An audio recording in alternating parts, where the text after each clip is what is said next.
So we have example 6.3.8. So what if we will increase the number of compound conversion periods? That is, we will change your M. The same problem but with increased M. So in the previous problem, the M is 4 because quarterly, but this time it's monthly. So how many months in a year? 12. So the same principal is 10,000. The interest rate is 0.02 per year, then in 5 years. So if we substitute in this formula, we will get 11,050.79. So the interest or the compound interest is 1,050.79, which is greater than 1,048.96. Okay?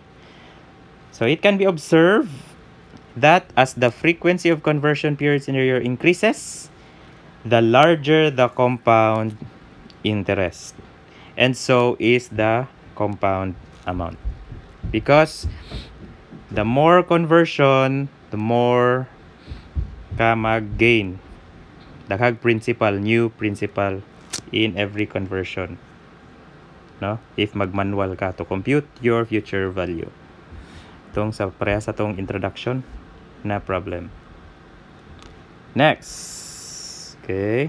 Example 6.3.9. Chris, wrong spelling, borrows 50,000. So borrow, so that's your P, and promises to pay the principal and interest at 12% compounded monthly. So again, 12. M is 12.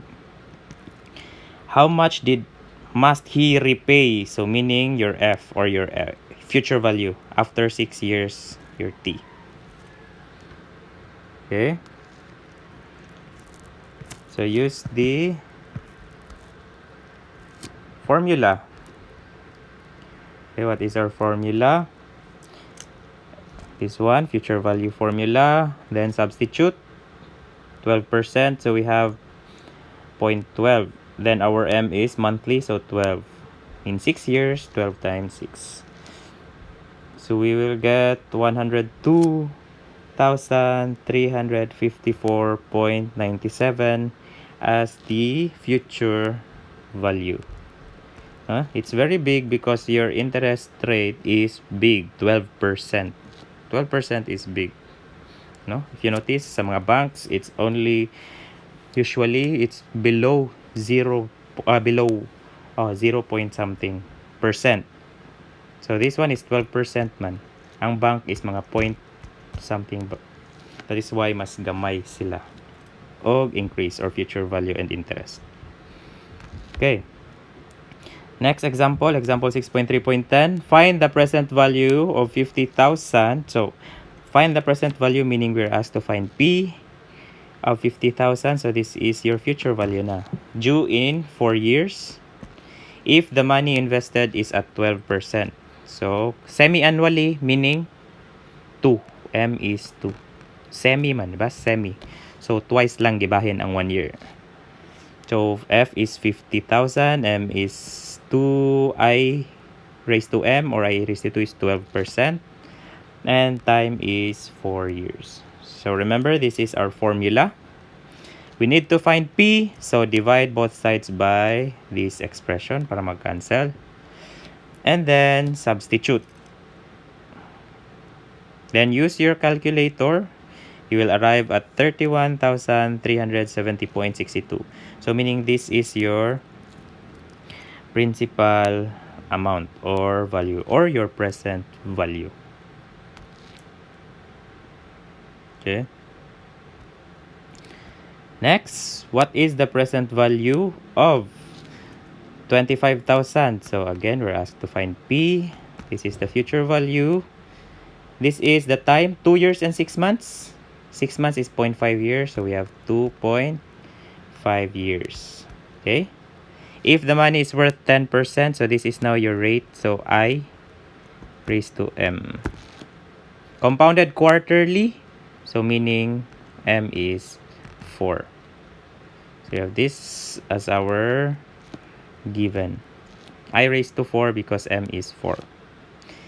Then our year is 2.5 years. So the same with our previous Example, begin with this formula, then divide both sides by this expression. So we have this, then substitute and use your calculator. And you will arrive at this answer. Okay?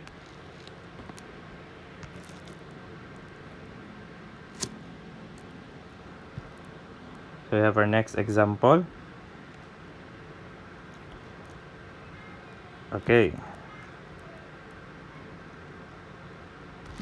So how long will it take? So meaning how long we're asked to find the time. How long will it take 3,000 to accumulate, meaning to reach this one? So meaning this is our P starting and this is our future value. In a bank savings at 0.25% compounded monthly. So 12 monthly man. So this is our future. And our P is not 310, so P is 3,000. Okay. IM is 25%, so divide by 100%. So this is now 0.0025. Then again, this is our formula. We need to compute for what? T. So la exponent ba? So if your variable is in the exponent, obviously we will use the logarithm. So let's look at this. First is divide by P. So that is why cancel si P sa right side. So we have F over P. Next, since this is in a quantity form, so we will now use the log. So nakalag na din nga part. Then by law number 3, sa logarithm, we can have this. Empty will be written beside the log. Okay, then para si P na lang mabilin, we will divide both sides by M and the log expression. Okay, so mag-cancel. So what will remain on the right side is T. Okay, and then substitute. We have F is 3,500, our P is 3,000. So if you compute that, the numerator first, you will get 0.06694,789. And sa denominator, we have this, a log of this expression. We have log of 1.00020,833. And then multiply this by log. So nakayani. So you will arrive with 61.67 years. So pwede lang from here to answer directly. Okay? So it will take 61 or more than 61 years for 3,000 to reach 3,500 with the given conditions. So note that this is our formula if we want to find the time. Okay? So now, our next example is what if we're asked to find the IM? So, okay, so at what nominal rate? That is our IM. Compounded semi-annually. So, semi means a year is divided into 2. So, M equals 2. Will 10,000 accumulate to 15,000? So, this is our P and this is our F. So, our P is 10,000. And the time is in 10 years. Okay? So, substitute that one to our... later pa mag-substitute. So, let's have this. This is our formula. So, we need to find I sub M. So, this one. So, how do we do that? First, we divide both sides by P. So, we have this. And then, we take the parang mth root. No? Kay exponent mo gud ni siya. We will raise both sides. So, this one, we will raise this one by 1 over mt. And this also 1 over mt para mag-cancel. Okay? So, napa ni siya 1 dre. 1 plus. So we still have 1 plus im over m. And the other side, we have this expression. Next is transpose 1. Since we only need im, so transpose 1. That is why we have minus 1 here. And lastly, multiply both sides by m. Okay, para mag-cancel. So, im na lang. So, this should be written as this. Okay, then substitute.